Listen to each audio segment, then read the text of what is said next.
جعفر دے دیر سلامت، قاسم عبداللہ دے دیر سلامت. میں نے پورا مراسم اور میں اتنا رویا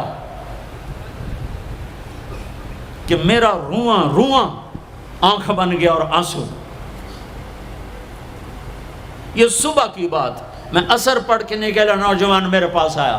آپ طارق جمیل صاحب ہیں؟ جی. کیسے پہچانا تم نے؟ کہاں کے ہو؟ کہا میں ساؤتھ افریقہ کا ہوں. آپ کے ساتھ مجمع تھا. میں نے پوچھا یہ کون جا رہا ہے؟ انہوں نے کہا یہ پاکستان کے طارق جمیل صاحب ہے. کہا جی میں آج عصر کی نماز پڑھنے پہلے آ گیا تو آ کے بیٹھا، مجھے بیٹھے بیٹھے نیند آ گئی. میں نے خواب میں اللہ کے نبی کی زیارت کیا. آپ نے فرمایا طارق جمیل کو میرا سلام پہنچا.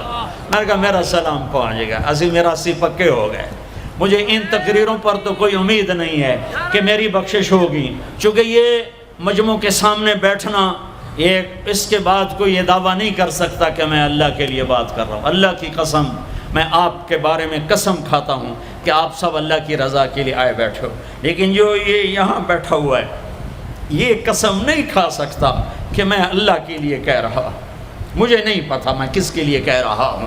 میں منہ سے کہتا ہوں میں اللہ کے لیے کہہ رہا ہوں، لیکن یہ موت پہ پتہ چلے گا کہ اس کا مقصد واہ کی طلب تھی یا اللہ اس کے رسول کی طلب تھی. لیکن آپ پر مجھے 100% یقین ہے کہ آپ سب اللہ کے لیے آئے بیٹھے ہو. تو آپ کی طفیل شاید اللہ میری ریا کو بھی اخلاص میں تبدیل کر دے.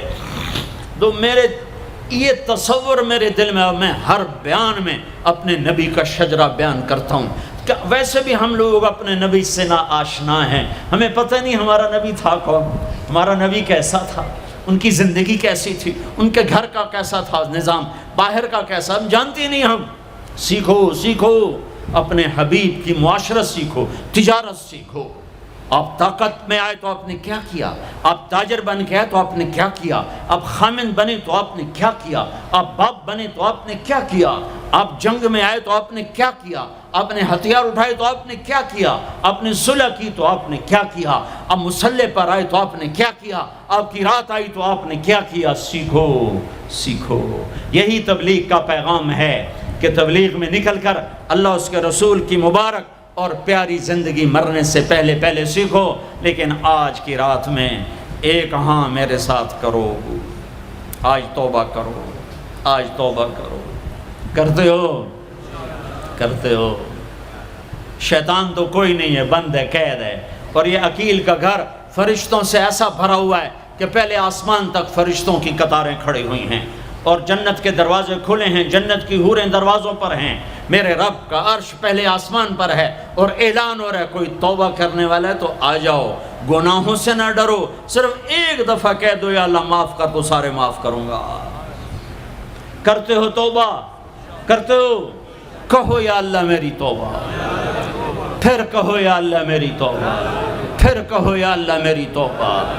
اب اگر تم نے دل سے کہی ہے اور اندر مسرات ہیں انہوں نے دل سے کہا ہے تو تمہیں مبارک ہو. تم سب ایسے ہو جیسے آج ماں کے پیٹ سے جنم لیا ہے. تمہارے سب گناہ معاف ہو گئے، اللہ خوش ہو گیا، فرشتے خوش ہو گئے، جنت سج دھج گئی.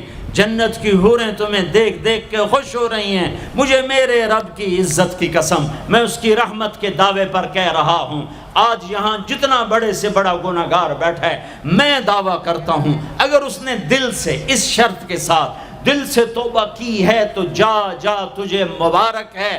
تیری زندگی کا آج پہلا دن ہے.